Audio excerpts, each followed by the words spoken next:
Hai Webinar Lover, saya Weldy. Untuk video kali ini kita akan membahas tahap berikutnya setelah pairing and lock ya, yaitu ovulasi. Ini agak masalah dikit karena lagi hujan, jadi ada suara-suara bikin ngantuk gitu ya. Walaupun ya cara videonya juga bikin ngantuk sebenarnya. Ya, langsung aja kita akan bahas ovulasi. Tapi sebelum itu ada istilahnya momen sebelum ovulasi, yaitu si betina akan menggok makan. Nah, jadi setelah melakukan pairing atau lalu terlihat berkali-kali lock atau populasi atau kawin gitu ya, itu nanti akan ada saat dimana si betina itu akan berhenti makan. Nah, saat berhenti makan ini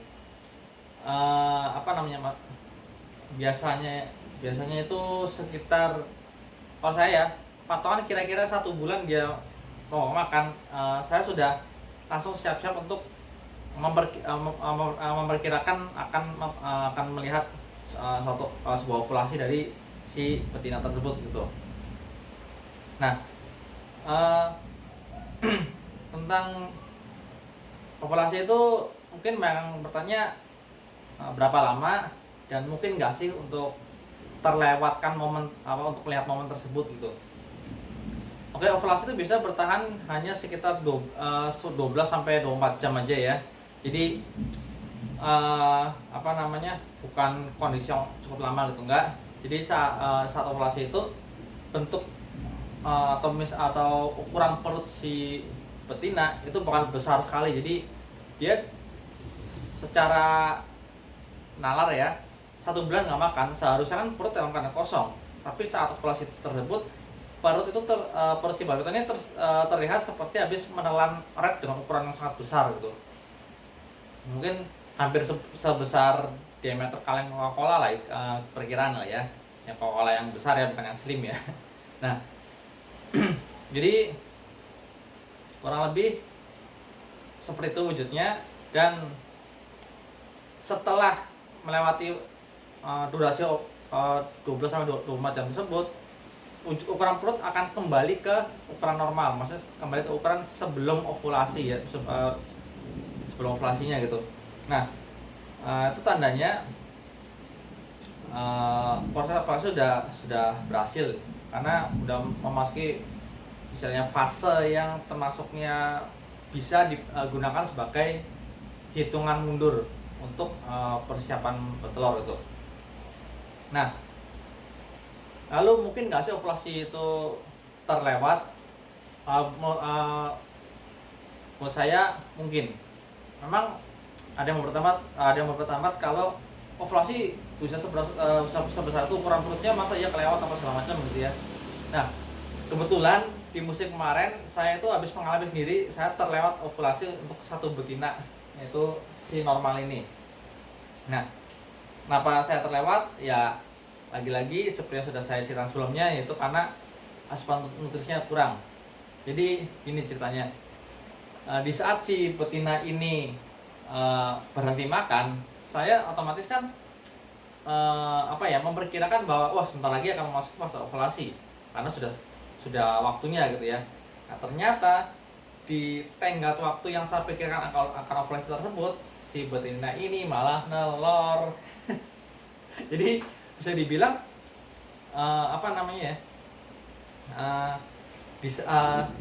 di saat ovulasi itu saya nggak terlalu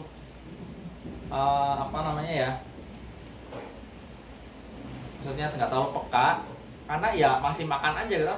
Pendapat saya kan setelah dia mau makan baru akan terjadi ovulasi. Nyatanya si betina ini terus makan karena ukuran maksanya yang kecil dan mepet gitu nutrisinya, terus makan segala macam. Begitu puasa ternyata nelor gitu. Tapi ini mungkin sebuah special case ya, dimana asupan nutrisi selama proses pairing itu termasuknya terlalu mepet atau bahkan agak kurang gitu.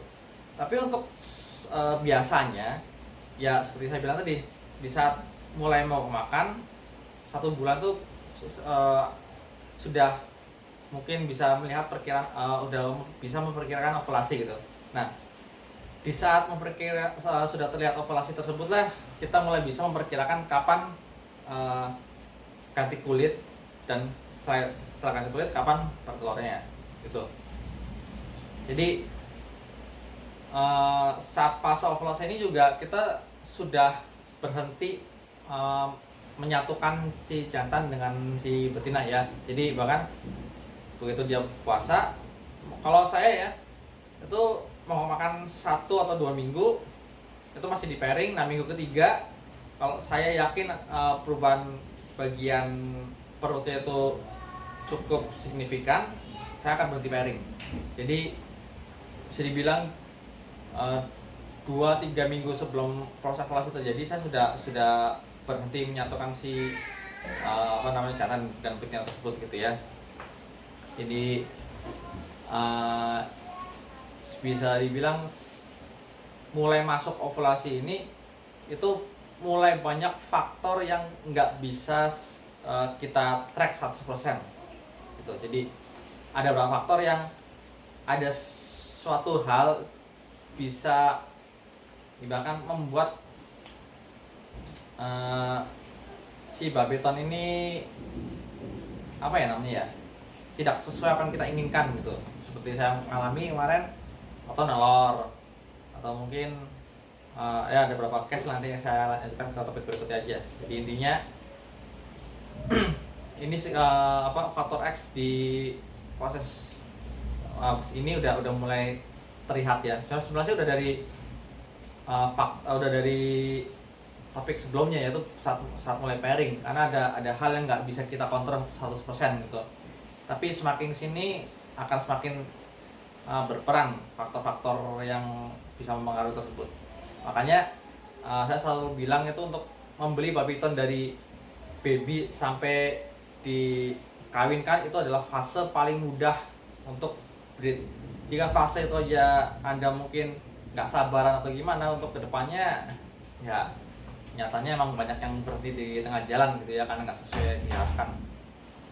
Oke, mungkin itu aja untuk yang proses ovulasi. Oh iya, untuk gambaran ovulasi ya saya sudah pernah membuat video visualnya dengan 1 ekor betina yang firefly masalah.